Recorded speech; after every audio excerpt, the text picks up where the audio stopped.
Sinong umaahon, tayo ba o sila? Mga ngiti nila habang nakalubog ka pa. Saan napuntang bulsa?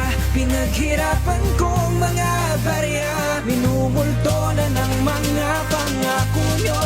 Hoy, makinig kayo. Nasaan ang inyong konsensya? Takip ba mga tenga o sadyang may diferensya? Pati inyong marinig, sigaw na buhat sa depresya. Dahilan ay ang inyong sukdulang pandidilihensya. Mga ganit kong lumamon, pati kita kay busog. Habang kami kutuma sa kahirapan lugmok. Sa oras ng bagyo, nasa mayon kayo tulog. Kapag kami di mapanatag, kabahayan ay lubog. Sistema nyo'y bulok, nakakapanghina. Pansin nyo ba nung bumaha, walang buhayan na bakita? Kasi nandun sila, nanonood lang ng balita. Sa kanilang opisina habang nagbibilang ng kita. Kitang-kita na malinaw, ngunit ayaw tanggapin. Paningin nyo na malinaw, nabulak ng salapin. Di para sa inyong bulsa, ngayon sinong salarin? Ang kasagutan ay nasa harap ng salamin.